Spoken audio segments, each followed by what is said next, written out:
good evening, and welcome to the Rush, the Weekend Rush. My name is Randolph Critchell. I want to say thank you very much for those persons joining us internationally in the region and right here in Guyana. We are ready and set to go. It is the 22nd day of January 2023. We're already 22 days into January, into the new year also, and we are getting ready to go.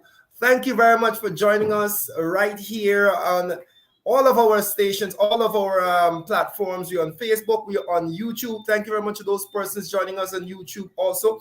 My name is Randolph Critchlow, and you are tuned to the Weekend Rush. We are going to be talking about the budget, and we are going to be focusing tonight's episode on the Ministry of Culture, Youth and Sports, and a number of other things that are coming out of the budget. What does the budget mean for you? But we like to ask you where you're joining us from. Where are you joining us from this evening? We see Rhonda Tom already here. Good night, Rhonda. Let us know where you're joining us from. My name is Randolph Critchell. I'm joining you from the beautiful capital city of Georgetown. We're going to be engaging our audience this evening. We're going to be having great fun. This is actually our second program for the year. We've had one program. We were in a temporary studio. We are now in our newly refurbished. You see, we have a new set, a new background, and we'll be bringing you credible and valid information throughout the course of this year. Of course, budget debates. The budget debates are set for tomorrow. Set to start tomorrow at 10 a.m. at the Ottertown Convention Center. That building that is still substituting as the home of our legislators. And so let us know where you're joining us from. We'll be coming to you from Parliament tomorrow. Early. We'll be doing our budget debate shows. Myself, Shanika Haynes, a number of other presenters. Of course, we'll have the MPs breaking down what they would have presented in their budget. And of course, we will be breaking down what the government side would have been saying in their budget presentation. Alexander Village in the house. We're going to continue with this on the other side of our introduction. We're going to give you a shout out as you tell us where you're joining us from. We like to start the program the right way, folks. Let's unpack.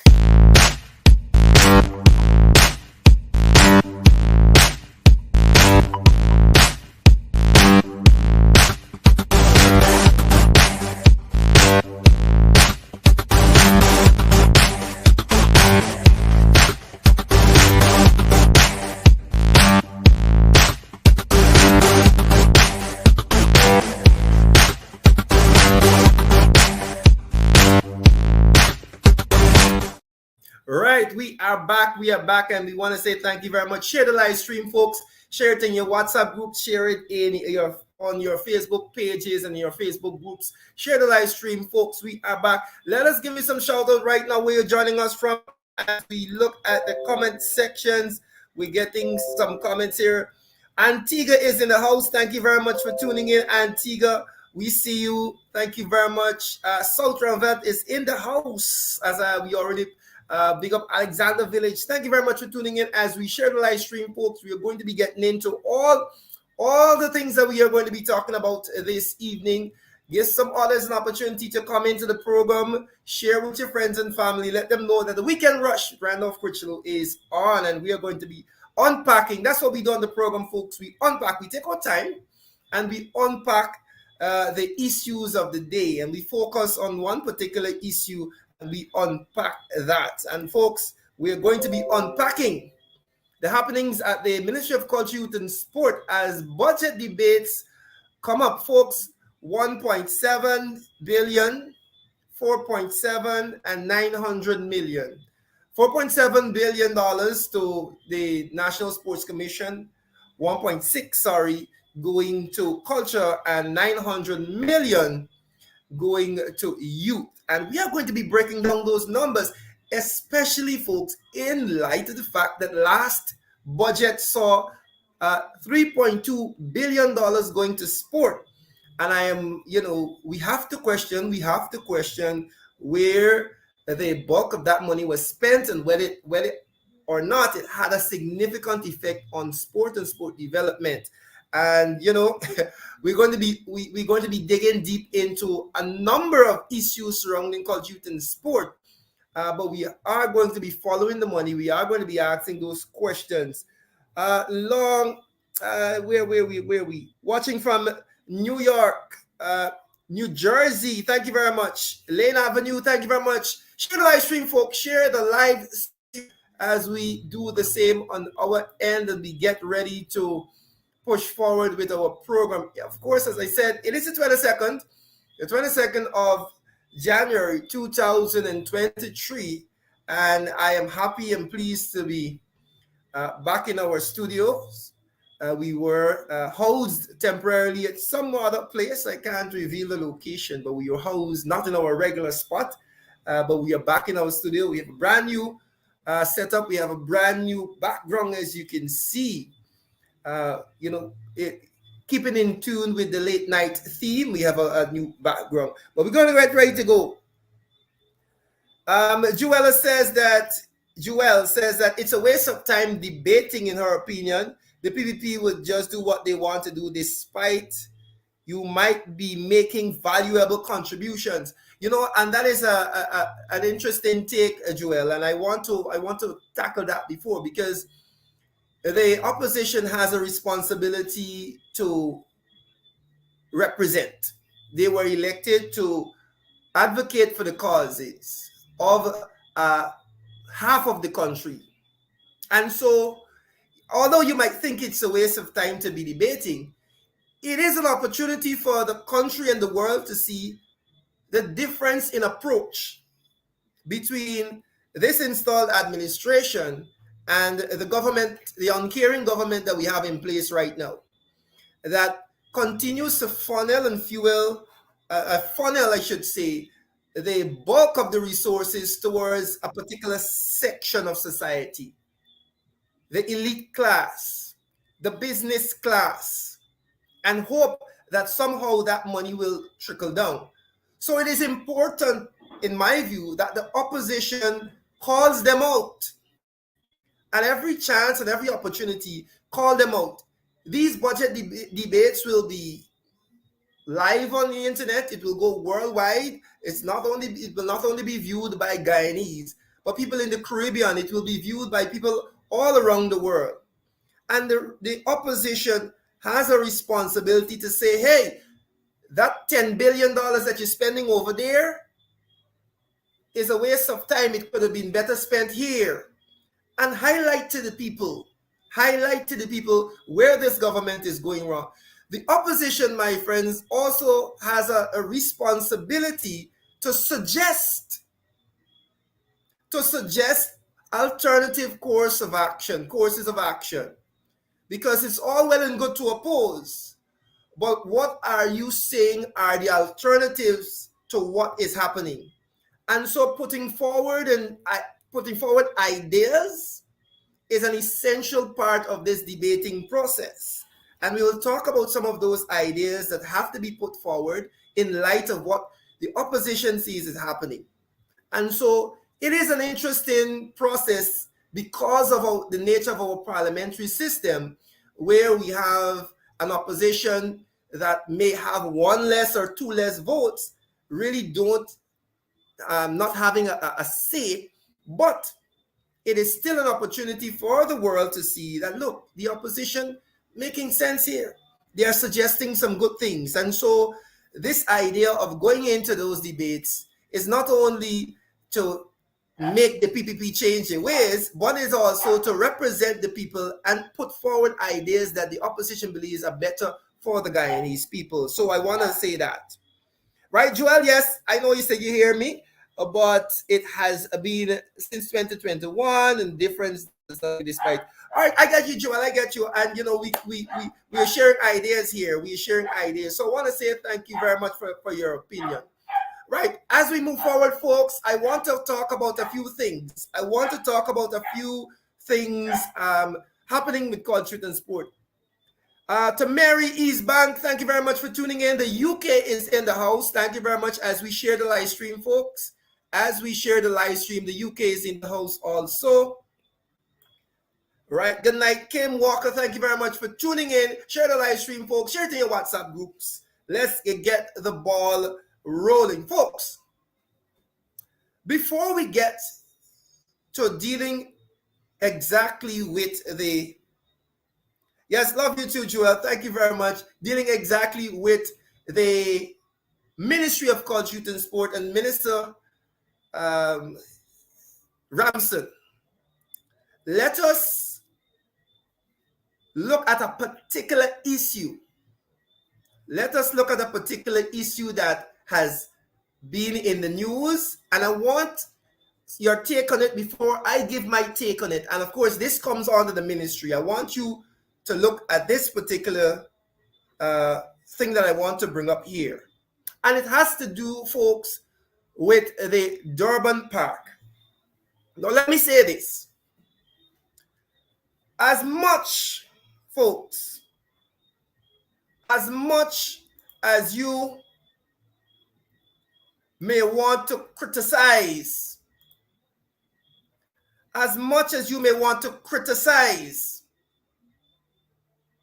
the construction of the Durban Park, it is beyond belief. It is beyond belief that Minister Ramson and the PPP would sit in office for 5 years and allow your taxpayers' dollars to basically rot and fall down, simply because this was not a project that was initiated by them. I want to share with you something, folks. Do you know when the Durban Park was erected and built, built, that the general idea that was there was that this would have been a temporary something, that the wooden stands would eventually be moved and placed in those communities that have grounds but don't have stands. Good night, everyone. Now, I say to Minister Ramson, and I will continue this conversation on the other side of the video, but I say to Minister Ramson, take shame out of your eye, now, man.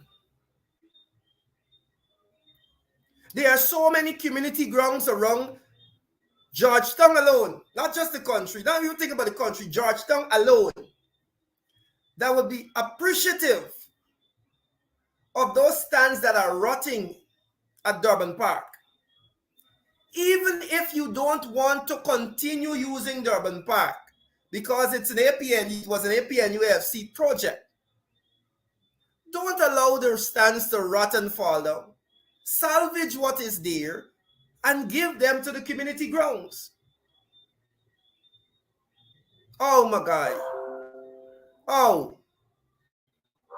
There are so many community grounds right now that would love to have one of those stands there. Folks, this is the sort of leadership, this is a sort of visionless leadership that we are saddled with this administration. They are so petty and vindictive that they can't see past that to see what are the values that we can get out of this. They would rather allow that thing to fall down there instead of taking those stands. This is the government that says they care about sport and sport development. Right? Kim says that the Durban Park belongs to all Guyanese, indeed. But this is a government that says they care about sport and sport development. Now, this is my suggestion, and as I was explaining just now, this is why we have these budget debates. Because, for example, the opposition can get up and say, listen, here is a suggestion for you. Since you don't want to use the Durban Park because, President Granger's initiative, here's what you can do, Ramson. You can take a break from taking pictures on Facebook and spreading propaganda and actually go to Durban Park, organize those stands to be moved and placed at community grounds that don't have stands. What about that? That's a suggestion. That is a suggestion. But folks, we'll continue this conversation at the other side of this video. Let's hear what is being said here. Located in the heart of Georgetown and behind the 1763 monument, Durban Park, in its most dilapidated form, remains non-functional due to the apparent disinterest of the Ali-led government to champion its rehabilitation. The park, in its latest disposition, boasts shabby staircases and stands. It has become a dump site to some and a home to vagrants. The government's alleged negligence of the facility has invited criticism from opposition leader Aubrey Norton, who on Tuesday asserted that the current regime sees no value in examining projects and ascertaining its positive and negative impact on society, in spite of which political party initiated them. What the government does is basically they decided that any project that was done by the government preceding them, unless there is no opportunity for them to abandon it, like the case of the Linden to Mubura Bridge, where the British insisted that it be done. But had they not insisted, they would have preferred to deprive the people of Region 10 of that road that will give access and increase business opportunities. I am concerned that they are not doing anything about Durban Park, but I didn't expect them to. It is the nature of the People's Progressive Party. He also laid condemnation at the feet of the government for its neglect of a school bus commissioned by the coalition that was assigned to the municipality of Maya. He said, too, that the treatment of public servants cannot go unnoticed, as well as the government's intent to sideline anything or anyone affiliated with the coalition. Over the years, they have given them little or no increases. We had shown while we were in government that in 3 years, 5 years period, the workers could have gotten 70% or more increase without resources. Now we have oil resources, you're not giving increases. Shadow Minister of Local Government and Regional Development Ganesh Mahipal also weighed in on the disuse of the facility by highlighting that government's One Guyana mantra is a facade. He pointed out that the park was erected to serve as a facility where persons from each ethnic divide can bond at the different cultural events being held there. I would have thought that as a government that champions this One Guyana policy and talks about unifying a country, they would have built on what was left there, make it better and utilize the space for the benefit of all of Guyana. When you look at the people who go out there and use that place, in the morning it should have been used as an exercising area. The Durban Park project was authorized by Cabinet under the APNU AFC administration, and works began in the last quarter of 2015. In 2016, the National Assembly cleared some $406 million, which had been used from the contingency fund to build the park. Over the years of the APNU AFC reign, independence celebrations and other national events were held at the Durban Park. Tamika Rodney reporting for the HG Nightly News.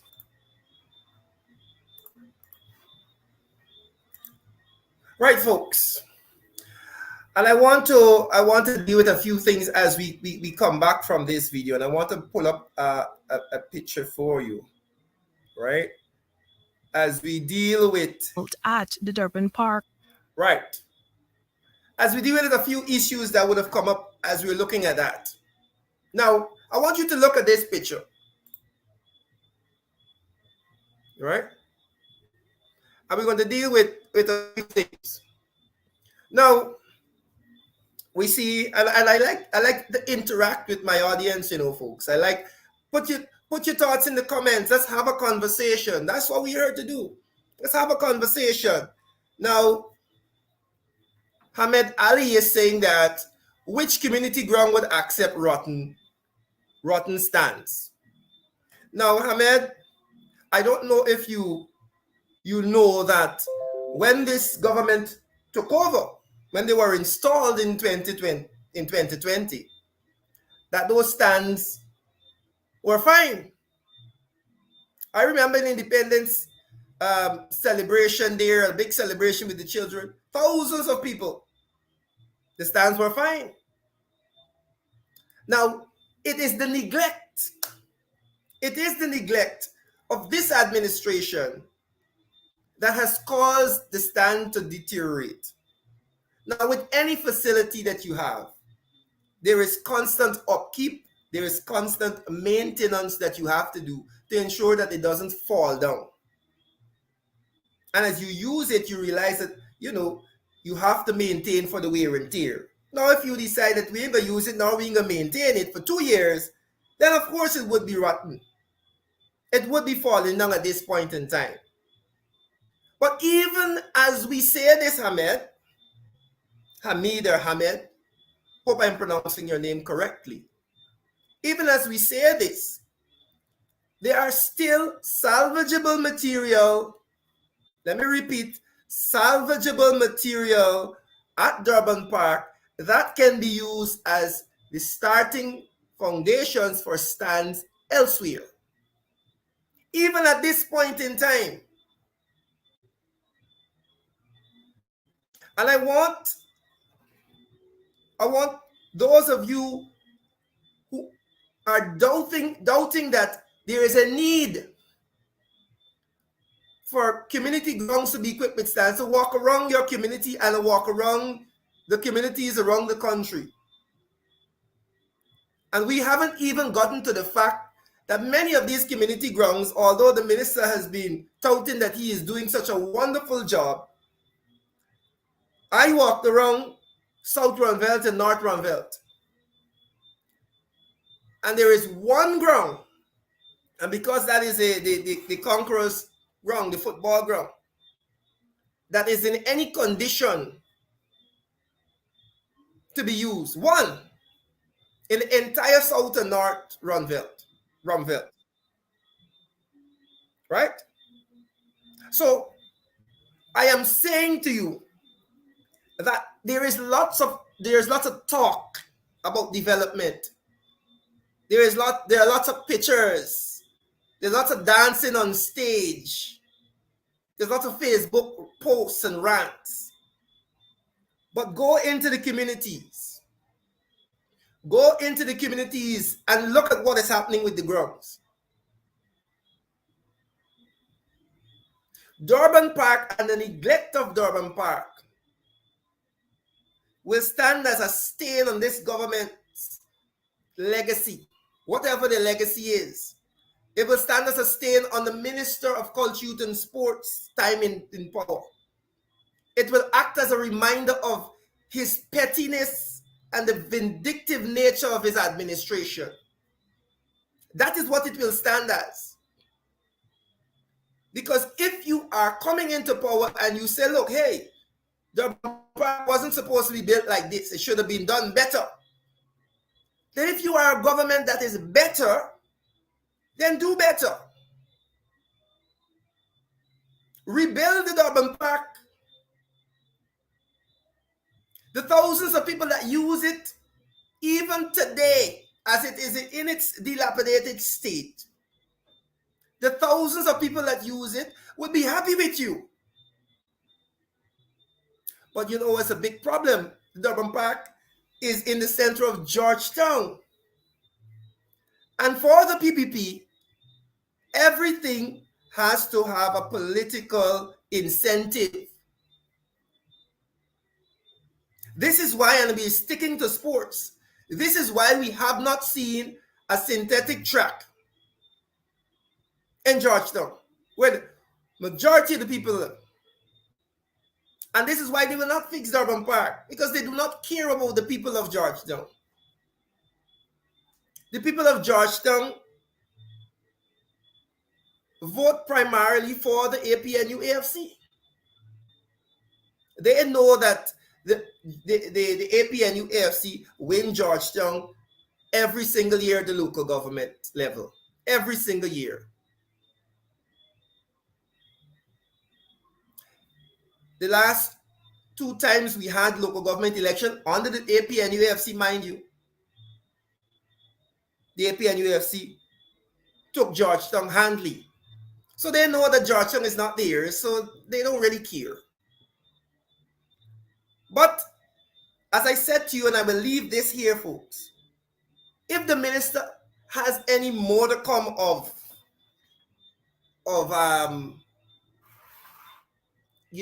conscience, if he has any conscience left, if he has any desire to salvage his reputation as the Minister of Culture, Youth and Sport, and to remove this moniker of vindictiveness and pettiness from his name, because that is how people see you, Ramson, as vindictive and petty, because it's under your stewardship that the Ministry of Culture, Youth and Sport and the Sports Commission would leave that facility to fall down and rotten.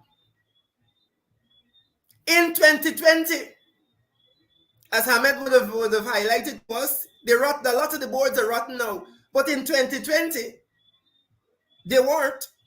They were very good. You could have taken them and donated them to these same community grounds that you're running about, taking pictures every day. Right? Healthy body, healthy mind. Thank you very much. Folks, let's move on from this. Right? But I take note of what the leader of the opposition said in that video, that this is the nature of the PPP. This is the nature of the PPP. Instead of building on the good things, they would throw out the entire thing just because it was not their initiative. And that's the nature of vindictive politics that we have with this government. Right? So let's move on from this. Let's talk about sport in Guyana, folks. And I want to hear your views, as tonight's program is primarily going to feed off of your conversations with me. Now I want to say a few things about sport development in the country. For those persons who don't know, in 2022, the National Sports Commission was allocated $3.2 billion. I will repeat that. Right? $3.2 billion. Right? With a B. And the National Sports Commission said in 2022, folks, I want to pull that up for you. In 2022, let me get that. They had some very lofty words to say about what this money will be going to and how it will improve the athletes and all manner of things. They're happy to see this allocation, and it will definitely mean better for Guyanese athletes. In that same year,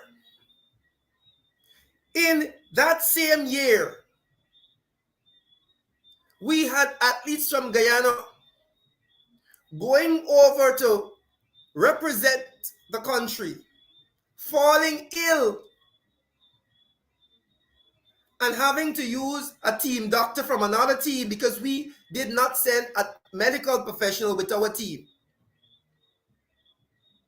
We had athletes, boxers, going over to represent the country and coming back and writing in the papers how the Guyana team ain't even had a scale, so that they can weigh themselves to see, where they are. Not a scale. We had athletes in the same year. The National Sports Commission was allocated $3.2 billion. In that same year, we had athletes coming back to Guyana after representing the country, dropped at the sports hall, having to jump in a bus to find their way home. We can't even drop them home. We ain't even organized to drop the athletes to their homes. In the same year, folks, in the same year that the National Sports Commission was allocated $3.2 billion,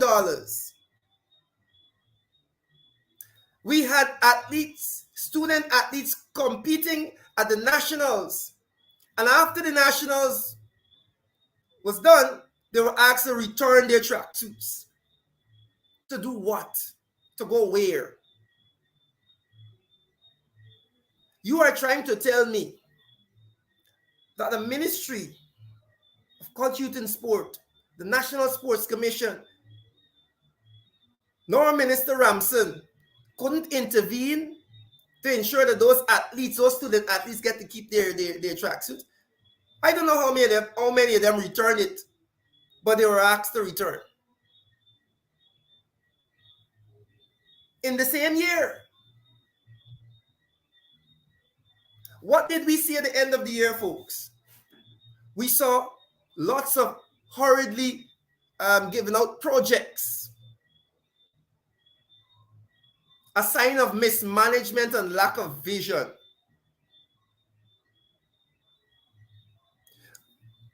If you go to the Cliff Anderson Sports Hall now, that was started hurriedly at the end of the year because apparently the money got to spend out. We saw the minister talking about some 5 academies that were started. I don't know if the minister just woke up one day, went into his office and said, you know what, let's start these academies. I know why I say that? Because there has been no consultation or no movement on the national sports policy. So as far as the country is concerned, Minister Ramson is making it up as he goes. Because there is no guiding document to say, this is how we are approaching sport development in the country. None at all. Right? There is no document. So our sport policy in the country is dependent on the whims and the fancies of a minister who didn't want to be Minister of Culture, Youth and Sport. That's a reality, folks. And so there is no surprise that you're seeing little to no improvement in terms of sport development after 2 years of oil resources. Close to $5 billion, and now sport is going to get an additional $4.7 billion this year. $4.7 billion. And what are we going to be doing with it, folks? We will wait to hear. We will wait to hear the Minister of Culture, Youth and Sport, who last year, folks, after his ministry, after the Sport Commission was given $3.2 billion, the Minister of Culture, Youth and Sport went to his budget presentation and spent 5 minutes talking about culture, youth, and sport. The other 25, he talked all manner of things about elections and who rig and who this and who is the A team, and spent 5 minutes talking about culture, youth, and sport. This was after he was given $3.2 billion just for sport. So we will await, right? We will await to see what are the plans that the minister will put forward. How do we plan to utilize this $4.7 billion in sport? So that we don't have to open up the papers like we did the other day and see, oh, some boxers can't go on their competition is in limbo because the ticket costs 3,000 US. Right?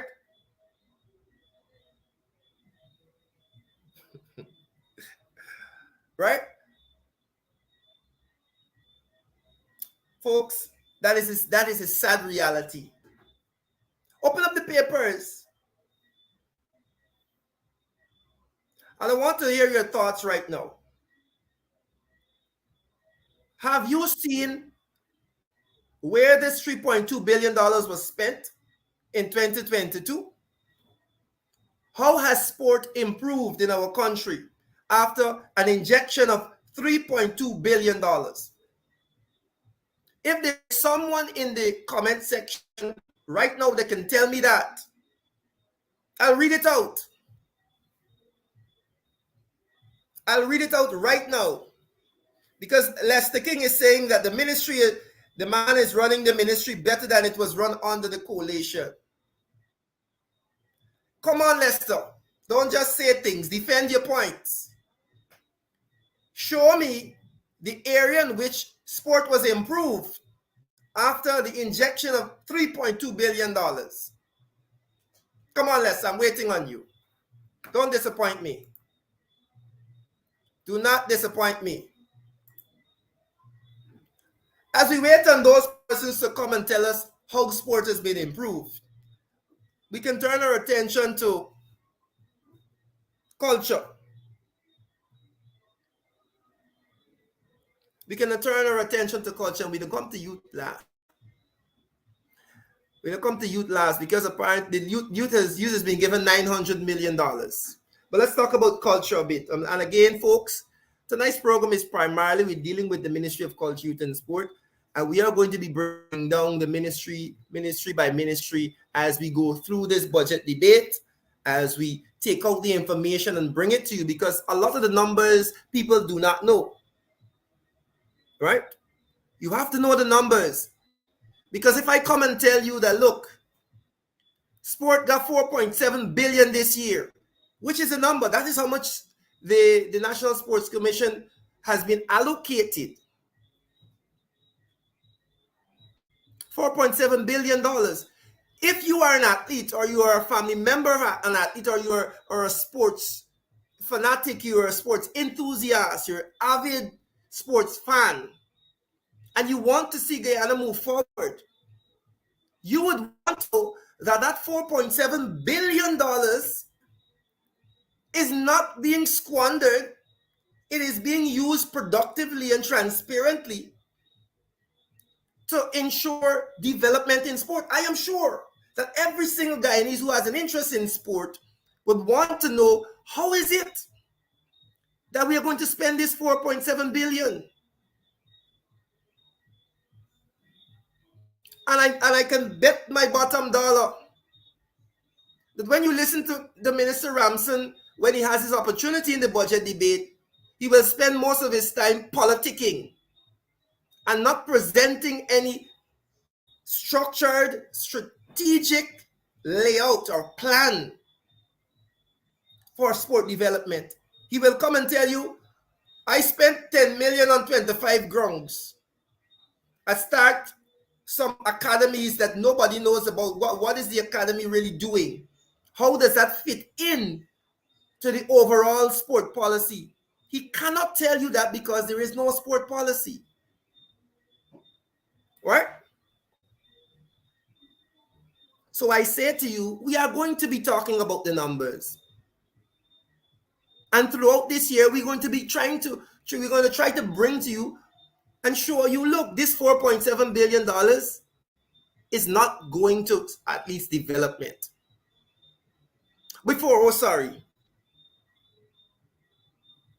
Sorry, folks. Let me just step back a little bit. Let's talk about an issue that I want to bring to the fore. And it concerns our student athletes. As we are focusing on culture, youth, and sport, I must say this, that there is a divide. There is a divide that is so obvious, and consecutive governments have not dealt with it properly. And we are seeing it play out to the detriment of our student athletes. And that divide is that of the Ministry of Culture, Youth and Sport and the Ministry of Education. I don't know if Priya and Ramson does have any conversation, because the word on the street allegedly is that both of them want to be the next presidential candidate. So they don't like each other. That's the word on the street. I don't know how true it is. But there's obviously some disconnect between those two ministries. And our school grounds are suffering. Now, the Ministry of Education is not equipped they don't have equipment to take care of all the school grounds. Now, if you walk around Georgetown alone, you might find one ground. That's probably the QC ground that is fit to hold any activity.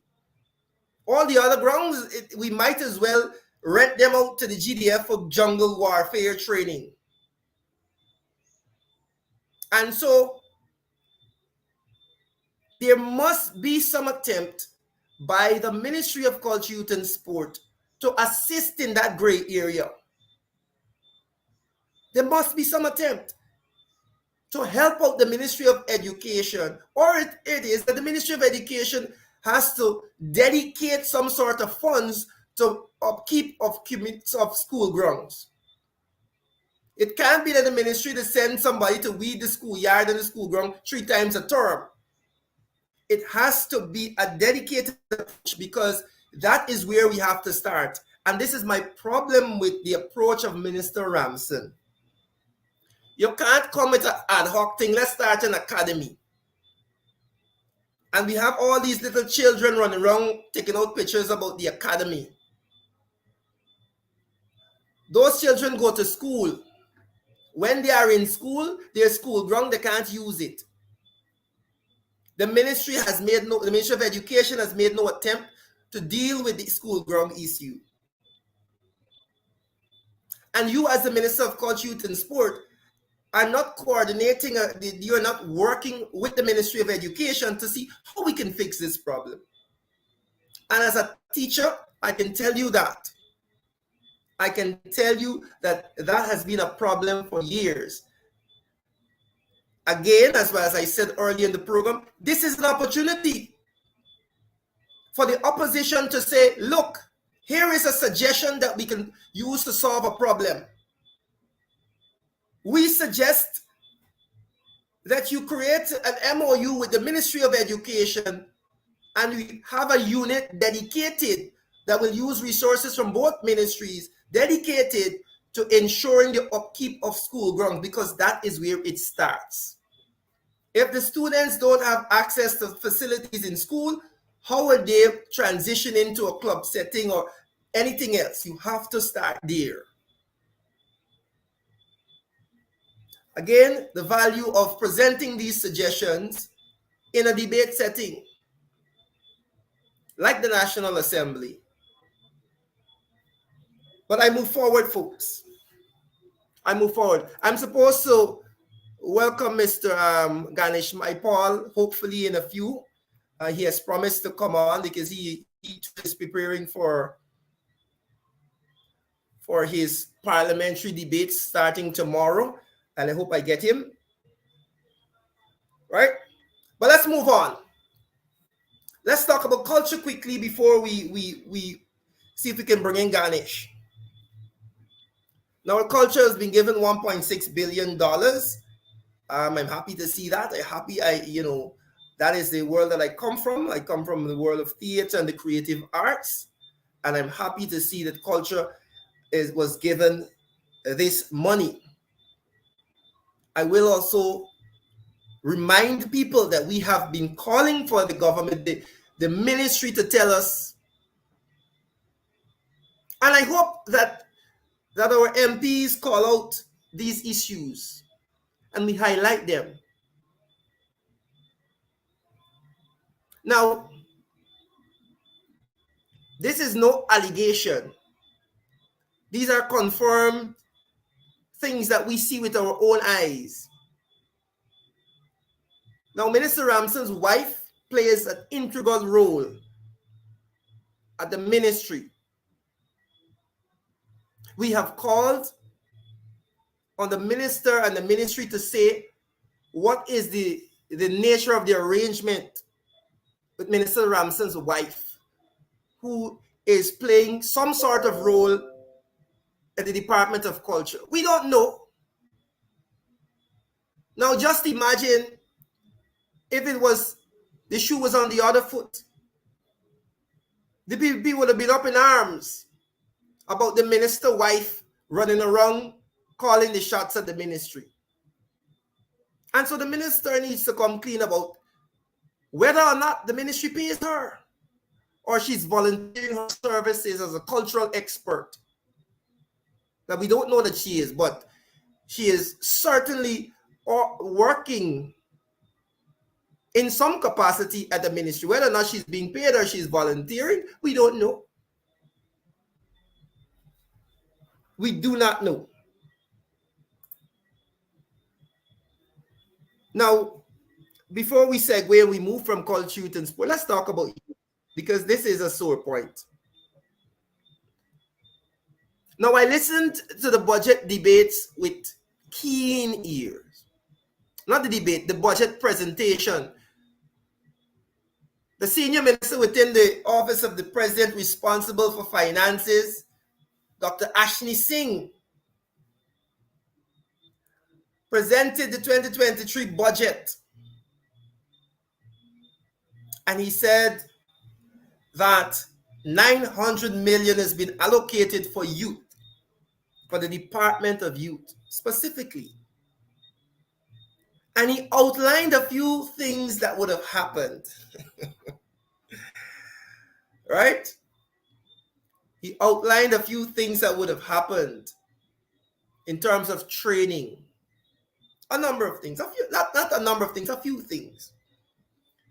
But interestingly, folks, because it's not what you hear, it's what you didn't hear. A lot of times it's not what you hear, but it's what you don't hear. What I didn't hear from the minister,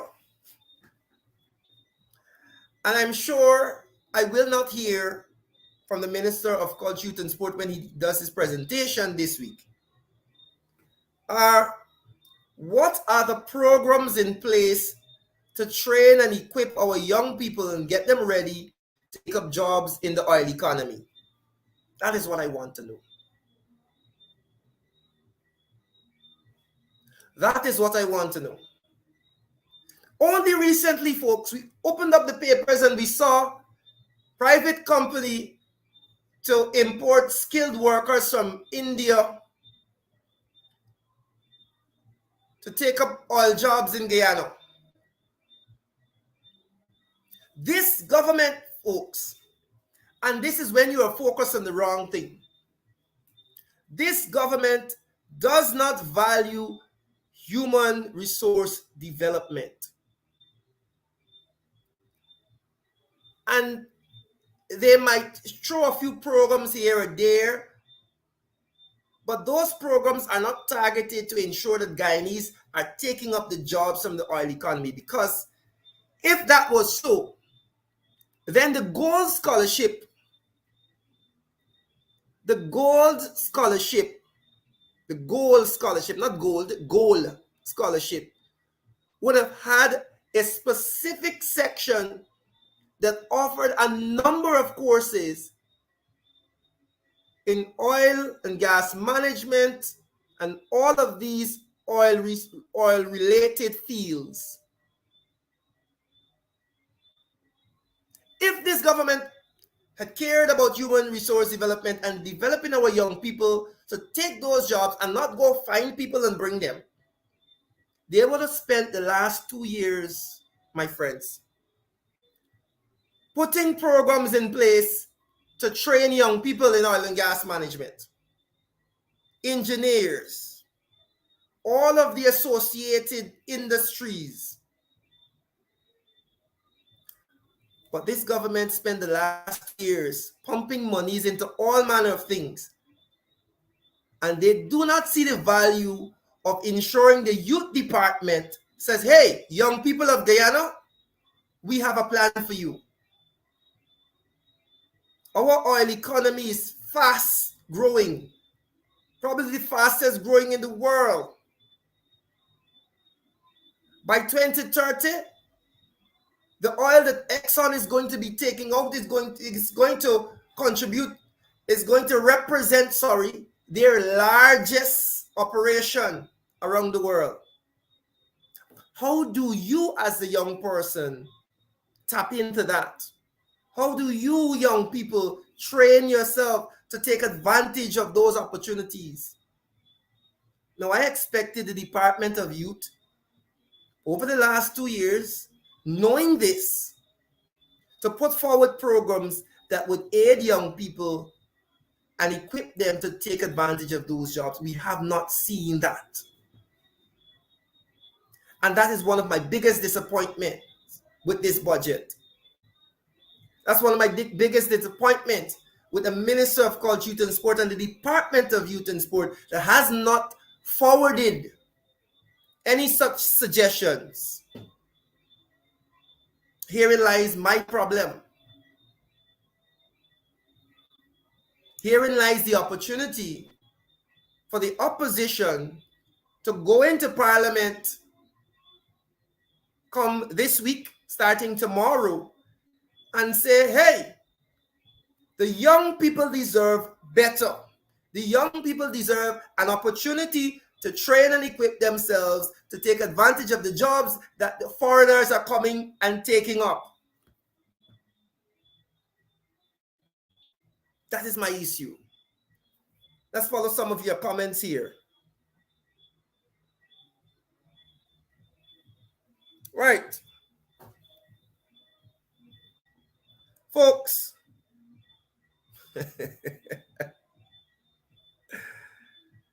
I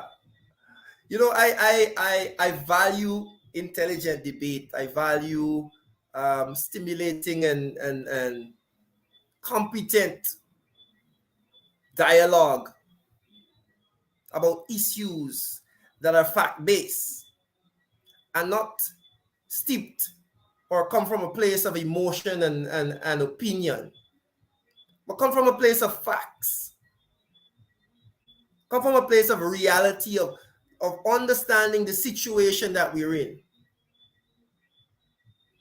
If this government had cared about those things that I just spoke of, then we would have seen these programs being rolled out since 2022. But we await. Maybe let's give them a chance. Let's give them a chance between now and the budget presentation to see whether or not they will suggest these projects. All right? Let's see. Let's see whether or not they will say, well, you know what? The opposition is right. We should give the young people an opportunity to be trained and equipped to take up the jobs in the oil sector. We should allow the young people by 2025, 26 to have master's degrees and bachelor's degrees and start to get some experience. So by 2030, the majority of those people working in the oil sector are Guyanese. We should give them an opportunity to take some of the jobs that are being taken up by foreigners.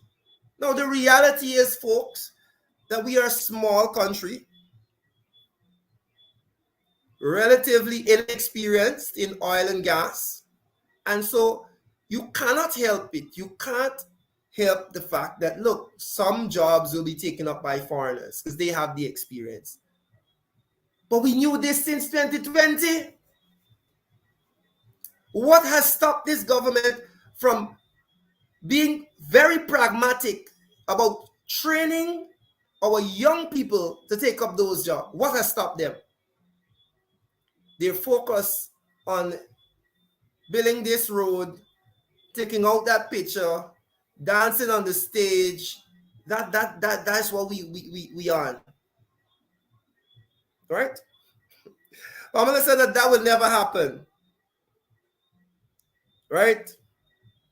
That naga happened. There's a meme with the Rastaman said that naga happened. Well, I am hoping right? I am hoping that it happens as we look at our time, folks. As we look at our time, right? I'll give you the last 5 minutes of the program, folks. So send me your questions. It doesn't need to be culture, youth, and sport related. Let us talk about some of the issues you have concerns with. If you put it in the comment section, I will give my opinions and my thoughts on it, and maybe some suggestions on how we can work to move forward. But give me your suggestions. Right. Kirk says, but Randy, that is when you have a caring government. We don't have a caring government. The PP does not don't go the same. Caring government and the PP don't go in the same sentence. Kirk, that's, many persons have that same opinion, right? If we look at the Mocha situation, if we look at the Success situation, those residents at the back of Success that they flooded, those residents in Mocha that they bulldozed, I mean, you only need to use your eyes and you'll figure out whether or not they're a caring government, right? So let us use the last 5 minutes. What are the issues that are burning you, folks? Folks, we are going to be doing a series that highlights the infrastructure. There are lots of shabby roads being built, and there are lots of communities that if you drive in them, you'll understand. You'll try to ask yourself, where is this oil money really going? I don't know when last you drove in Parfait Harmony, or when last you took a trip in Sophia, right? Besides the shabby work that's being done on some of these roads that are being reported on by many persons in the media, you see the poor construction, the roads being broken after a few months. Besides that, there's lots of neglect, folks. The Minister of Public Infrastructure runs about, holier than thou, claiming that he is doing such a great job. But 2 years and we have seen, we see some roads going up. That's the natural course of development, especially when you have oil money. This is no magic. You could have put a preschooler there. You could have taken a group of kindergartners and put them in the cabinet, and you would have still seen development. So don't run and tell me, oh, you're so wonderful because you use the money to build some roads. That's what you are supposed to do. Right? We have a one Guyana government, Kim Walker. Which Guyana is that you're talking about, Kim? Which Guyana you're talking about? Right?